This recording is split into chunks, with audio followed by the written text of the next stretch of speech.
지난주에 이 본문을 가지고 우리가 설교했는데 그때 다 다루지 못한 것이 있었습니다. 특별히 오늘은 62절과 63절을 중심으로 살펴봅니다. 자, 예수님의 말씀을 전해주셨는데 그 말씀을 듣고 시험에 든 제자들이 있었죠. 자, 그 제자들에게 주님께서 이제 마지막으로 주시는 말씀이에요.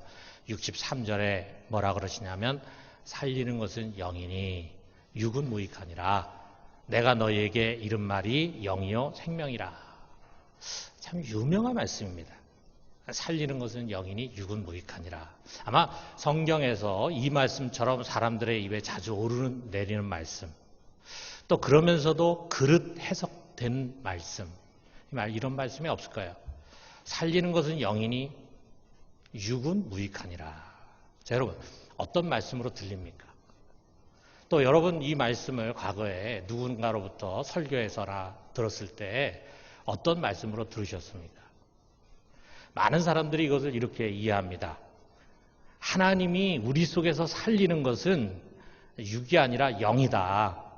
그렇기 때문에 이 육신이라는 것은 가치가 없다.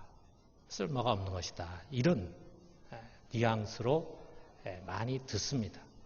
이게 잘못된 해석이라고 하는 것은 우리가 다른 성경을 보면 금방 알 수 있어요. 자, 우리 표준 세번역에 보면은 뭐라고 번역이 되어 있냐면 생명을 주는 것은 영이다 이렇게 되어 있어요. 하나님 우리 속에 살리는 것이 영이다가 아니라 우리에게 생명을 주는 것은, 우리를 살리는 것은 영이다. 그런 말이에요. 여기서 이 영이 뭐냐? 성령입니다. 그래서 NIV 성경에서 보면은요, 이게 대문자로 번역이 되어 있어요. The Spirit gives life 이렇게 되어 있어요. 성령이 생명을 주신다. 자, 우리가 이걸 성령이라는 것을 알게 되면은 그 앞구절 예수님께서 하신 말씀이 이해가 되죠. 62절에 뭐라 그러셨냐면 그러면 너희는 인자가 이전에 있던 곳으로 올라가는 것을 본다면 어떻게 하겠느냐 그랬어요. 이 말씀은 내가 승천한다면 어떻게 하겠느냐 이런 말씀이에요. 왜 예수님께서 여기서 승천을 말씀하시는가? 그가 승천해야 성령이 임하시거든요. 승천한 뒤에 성령이 오시기 때문입니다. 그래서 사도행전 2장 33절에 베드로가 성령 강림절에 모여있는 사람들이 이렇게 얘기하죠. 하나님이 오른손으로 예수를 높이심에 그가 약속하신 성령을 아버지께 받아 너희가 보고 듣는 이것을 부어주셨느니라. 예수님이 승천하셔서 하나님 우편에 가셔서 성령을 받아서 우리들에게 보내주셨어요. 그래서 그것이 오순절 성령 강림 사건이라 이거죠. 바로 그 성령이 우리들에게 생명을 주는 것이다. 자, 그렇다면은 육은 무익하니라는 이 말이 무슨 뜻인가? 육신은 쓸모가 없다. 그런 뜻이 아닙니다. 이 육신은 우리를 살리지 못한다. 그런 뜻이에요. 지금 오병이어 사건이 있었잖아요. 이 오병이어 가지고 사람들이 배불렸는데 오병이어의 기적을 수천 번 일으켜서 그야말로 양식을 창고에 쌓아가지고 너희가 평생 매일매일 배불리면서 먹는다 해도, 육신을 배불려서 먹는다 해도 그것으로 너희가 영원한 생명을 얻을 수 없다. 그런 말이에요. 그 육신이라고 하는 거는 무가치하고 쓸데없다 그런 뜻이 아니라 영원한 생명을 얻는 데는 아무 소용이 없다. 그런 말씀입니다. 영생을 얻으려면 육신을 배불리는 떡을 먹는 것이 아니라 나를 먹어야 된다. 나를. 내 말이 영이고 생명이다. 여러분, 바로 이 말씀이에요. 그런데 이 본래의 뜻과는 달리 이 말씀이 너무 잘못 해석이 되어서 아주 그릇된 신학 사상, 심지어는 신천지 같은 이단들 즐겨 쓰는 용어가 됐습니다. 그래서 그걸 뒷받침하는 성구로 많이 사용이 돼. 주로 어떻게 생각하냐면 영이 중요한 것이지 육은 무가치한 것이다. 우리 신앙생활이라는 것은 영적 생활이다. 영적 생활. 그래서 육신의 마음을 빼앗기지 말아라. 저 역시 청년 때부터 이런 식의 설교를 많이 들었습니다. 저도 그런 말인 줄 알았어요. 제가 신학교에 들어갔을 때 한 교수님이 자기가 깨달은 이야기를 들려줘요. 그게 이제 안 잊혀져요.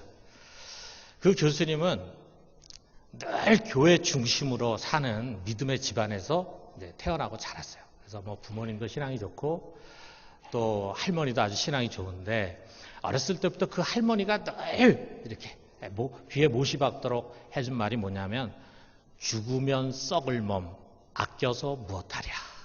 그러니까 운이 또 딱 맞잖아요. 죽으면 썩을 몸 아껴서 무엇하랴. 이걸 계속 할머니가 얘기하시는 거예요. 그래서 귀에 못이 박히도록 들었어요. 그래서 이 교수님은 어려서부터 이 육신을 편하게 하고 즐겁게 하는 것은 죄다. 이렇게 생각하면서 이제 살아왔답니다. 그럼 뭐 단순히 잘 먹고 육신을 보양하는 그런 것뿐만이 아니라 육신을 편안하게 하는 것, 여행을 가거나 여가 생활을 하거나 문화 생활을 하거나 이런 거는 타락의 징조다 이거. 정말 신앙을 가진 영적인 사람은 항상 성경 보고 기도하고 교회 일 해야 된다. 제가 전에도 여러분 그런 말씀 드린 적이 있을 거예요. 저도 그런 이야기를 들었는데 정말 믿음이 좋은 사람은 100이면 100사람 다 목사야 돼야 된다. 그런 이제 사고를 가졌다. 얼마나 경직이 되었는가를 우리가 짐작할 수 있죠. 근데 이분이 이제 미국에 신학 공부하기 위해서 갔어요.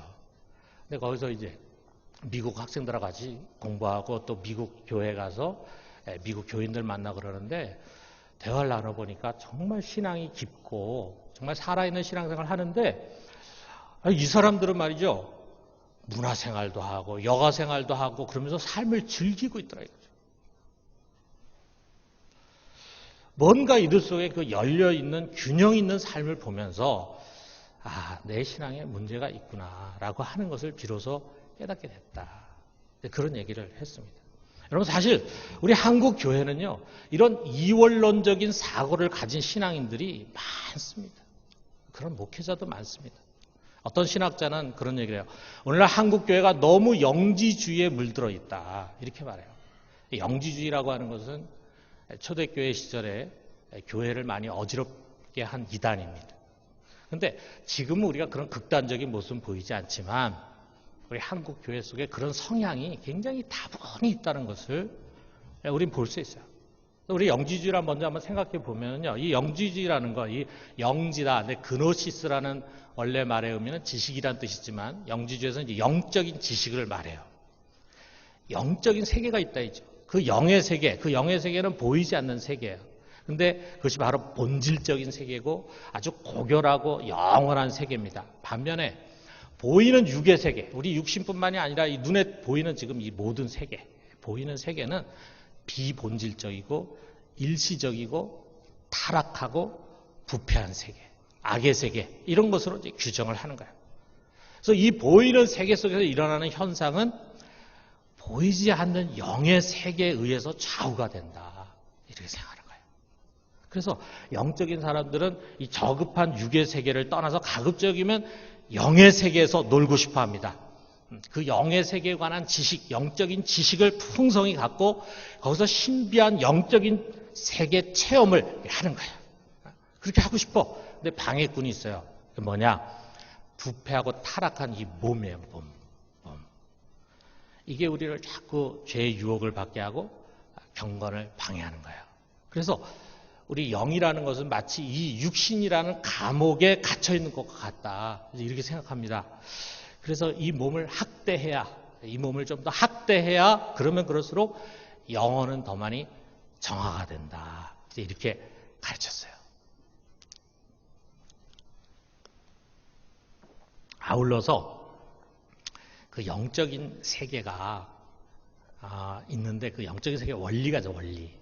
그 영적인 세계의 원리, 그것을 깊이 깨우쳐서 영적인 지식을 바르게 갖게 되면은 우리의 영이 그 육체의 감옥, 육체의 엉김, 육체에 매여 있는 것으로부터 벗어나가지고 해방이 될 수 있다. 진정한 자유를 얻을 수 있다. 이것이 영지주의에서 말하는 참된 구원이에요. 그런데 이 영지주의에 교인들이 쉽게 넘어갔습니다. 그래서 우리가 신약을 보면 신약 시대에 가장 교회를 괴롭힌 이단이 바로 영지주의인데 우리가 지금 강의하고 있는 요한복음도 역시 마찬가지고 골로새서라든지 디모데 전후서 보면은 영지주의가 이미 교회에 들어왔기 때문에 그것을 의식해가지고 그것이 잘못됐다라고 하는 것을 가르치면서 이 성경을 쓰고 있는 것을 우리가 보게 돼요. 왜 이렇게 이런 영지주의의 이단에 교인들이 많이 흔들렸을까? 왜 그렇겠습니까? 성경 속에도 비슷한 것들이 있거든요. 성경도 영과 육을 구분하잖아요. 영은 영원하고 육신이라는 것은 일시적이다. 얘기하잖아요. 또 영의 세계가 있잖아요. 하나님, 사탄, 귀신 이거 다 보이지 않는 영적인 존재들이잖아요. 그냥 이성만 가지고 그거 믿는 사람들은 이런 거 안 믿죠. 그러나 성경은 이런 영적인 존재, 영적인 세계에 있다는 걸 가르치잖아요. 자, 이런 공통점이 많다 보니까 많은 교인들이 성경의 가르침과 이런 영지주의의 가르침을 잘 구분하지 못하고 그릇된 신앙에 빠지곤 했습니다. 근데 오늘날도 마찬가지입니다. 이런 성향의 신앙생활을 하는 교인들이 많이 있습니다. 자, 이런 신앙의 특징이 어떤 것인가? 첫째로는요, 몸을 경시해요. 오늘날은 고대 영지주의 이단들처럼 예수님이 육신으로 오는 것, 이거 자체도 부인하고 또 몸의 부활이라는 것도 이거 저급한 부활이기 때문에 몸의 부활 없다, 영의 부활만 한다 이런 식으로 생각하는 사람은 없죠.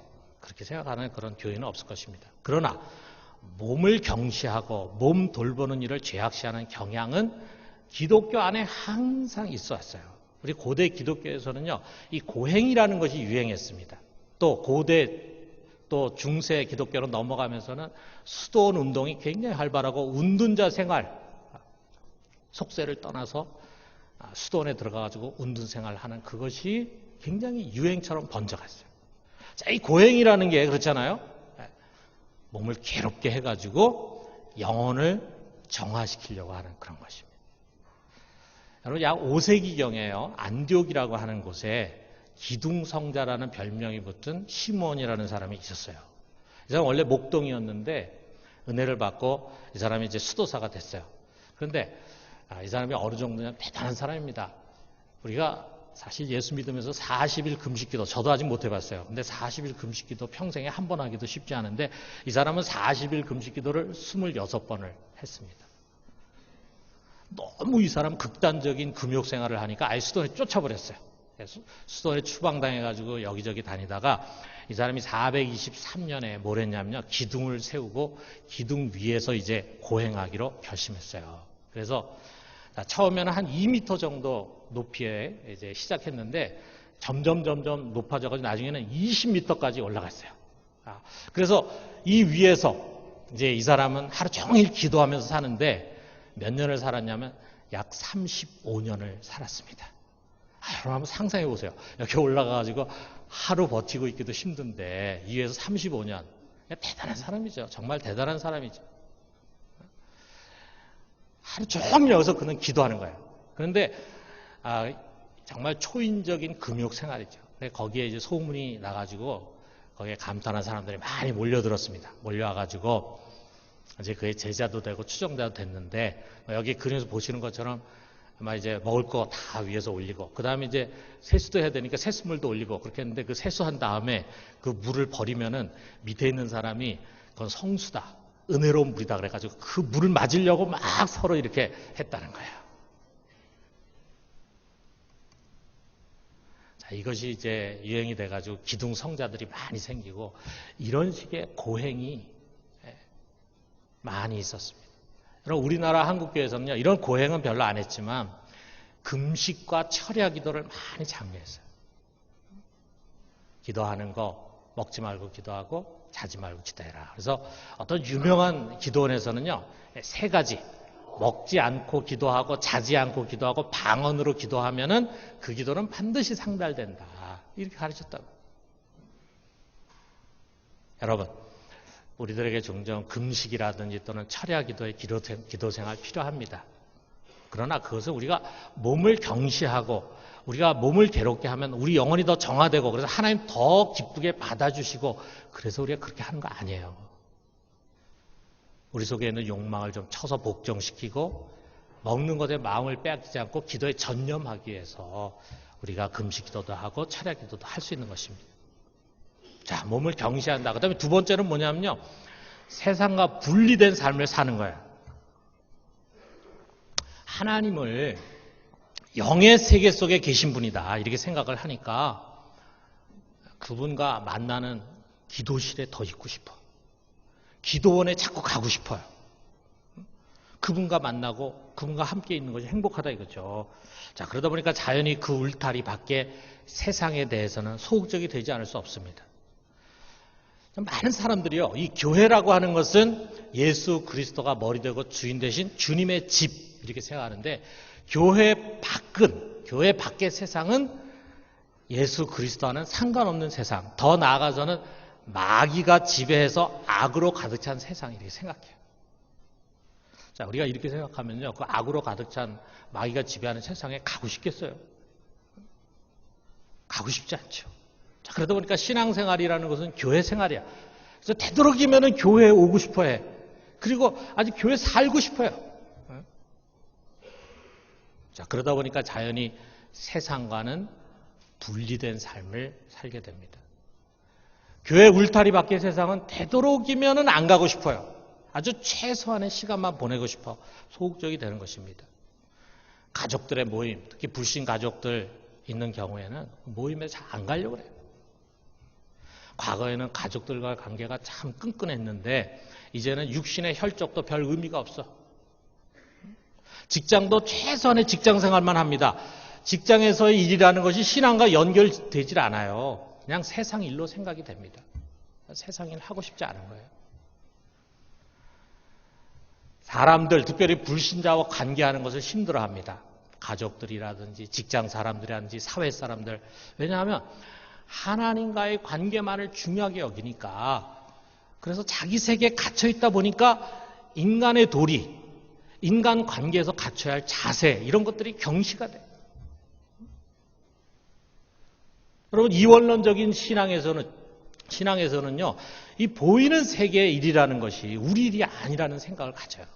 우리가 환경을 잘 지키고 하나님의 창조 환경을 잘 보존하고 그래서 지켜가고, 그 다음에 건전한 문화를 발전시키고 국가를 보다 정의롭고 민주적인 나라로 세워가는 것, 그거는 그냥 세상 사람들의 일이다. 세상에 속한 서양 사람들의 일이지 그거는 영에 속한 우리들의 일이 아니다. 그러니까 관심도 별로 없고, 관심이 없다 보니까 알려고 하지도 않으니까 지식도 별로 없고 책임의식도 없다 이거예요. 이렇게 세상과 분리된 삶을 삽니다. 그리고 마지막 세 번째는요, 모든 것을 영해합니다. 영해. 여러분, 이원론적인 신앙을 갖고 있으면요, 매사에 너무 영적으로 해석하려고 그래요. 영적으로. 그 영적으로 해석한다고 우리가 줄여서 영해한다 그렇게 얘기하는데, 영적으로 다 해석해. 그냥 사람 관계 속에서 일어날 수 있는 일로 우리가 생각하면 되는데, 그걸 너무 영적으로 해석하다 보니까 늘 마귀, 귀신, 사탄 이런 말을 달고 삽니다. 저건 마귀 역사다. 작은 병이 걸렸어도 저 귀신 들어와서 생긴 병이다. 자, 이런 식의 사고에서는요, 인간의 의지와 책임이 설 자리가 없어요. 우리 이성도 하나님께서 주신 것인데, 우리 지성도 하나님 주셨고, 학문도 과학도 의학도 하나님 주신 것인데. 자, 여기에 익숙해진 사람의 예를 우리가 한번 들어봐요.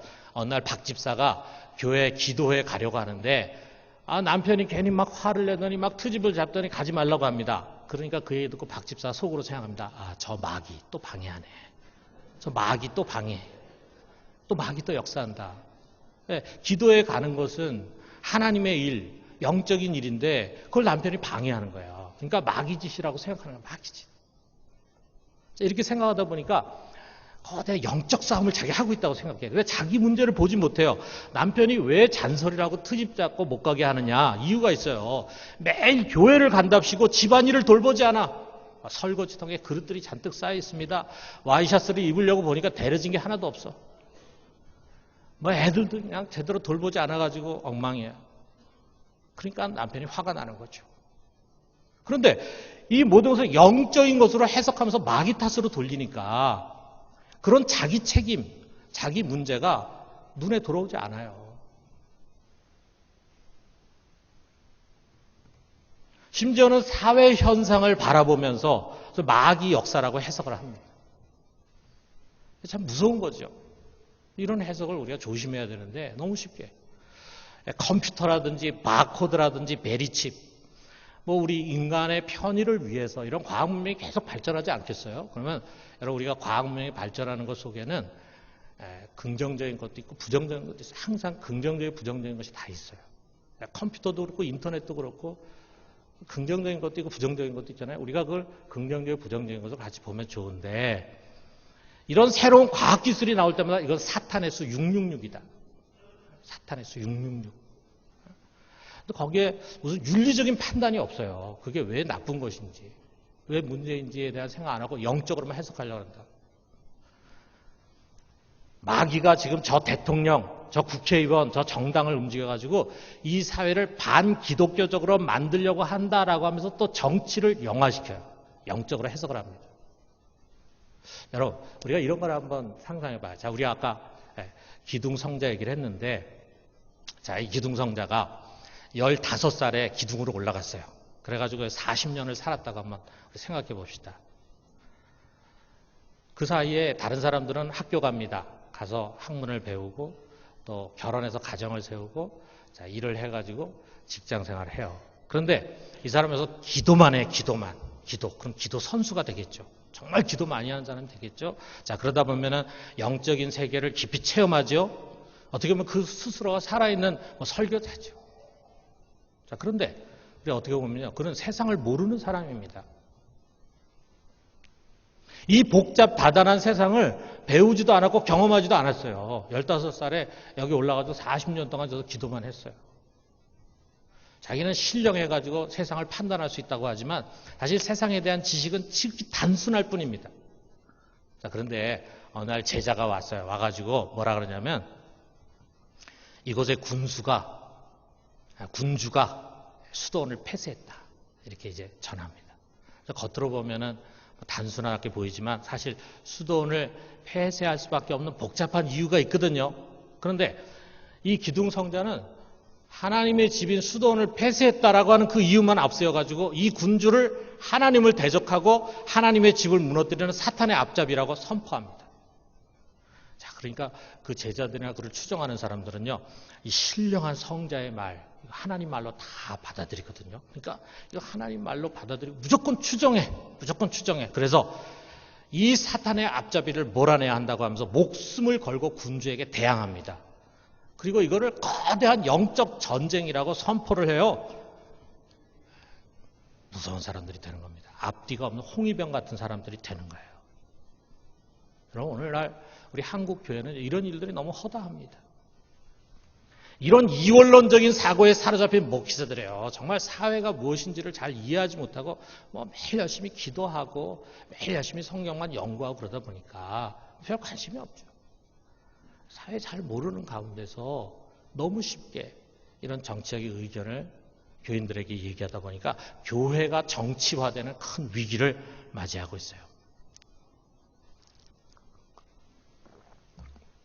여러분, 이런 이원론적인 신앙은요, 균형을 잃은 건강하지 못한 신앙입니다. 그리고 이런 이원론적인 신앙에 한국교회에 영향을 미치는 가장 대표적인 사람 중에 하나가 바로 윤석전 목사입니다. 여러분 이름 꼭 기억하세요. 윤석전 목사. 살리는 것은 영이니 육은 무익하다라고 하는 것을 굉장히 강조하는 사람입니다. 그는 아주 이원론에 치우쳐져 있어요. 매우 정치화된 목사입니다. 여러분 우리 교우들이 이런 설교 듣는 것을 결코 원치 않습니다. 여러분이 건강하고 균형 있는 신앙을 가지면서 잘할 수 없습니다. 겉으로는 굉장히 기도에 도전을 주는 것 같고 은혜를 끼칠지 모르지만 그 속에는 위험한 독이 자리 잡고 있습니다.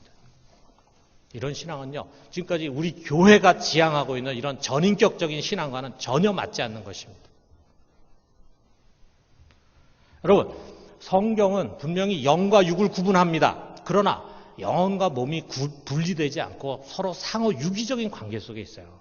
그리고 이 몸을 누가 주셨습니까? 우리 영도 하나님께 주셨지만 몸도 하나님 주셨는데 하나님은 그가 주신 이 몸을 우리가 잘 돌보고 보양하기를 원하십니다.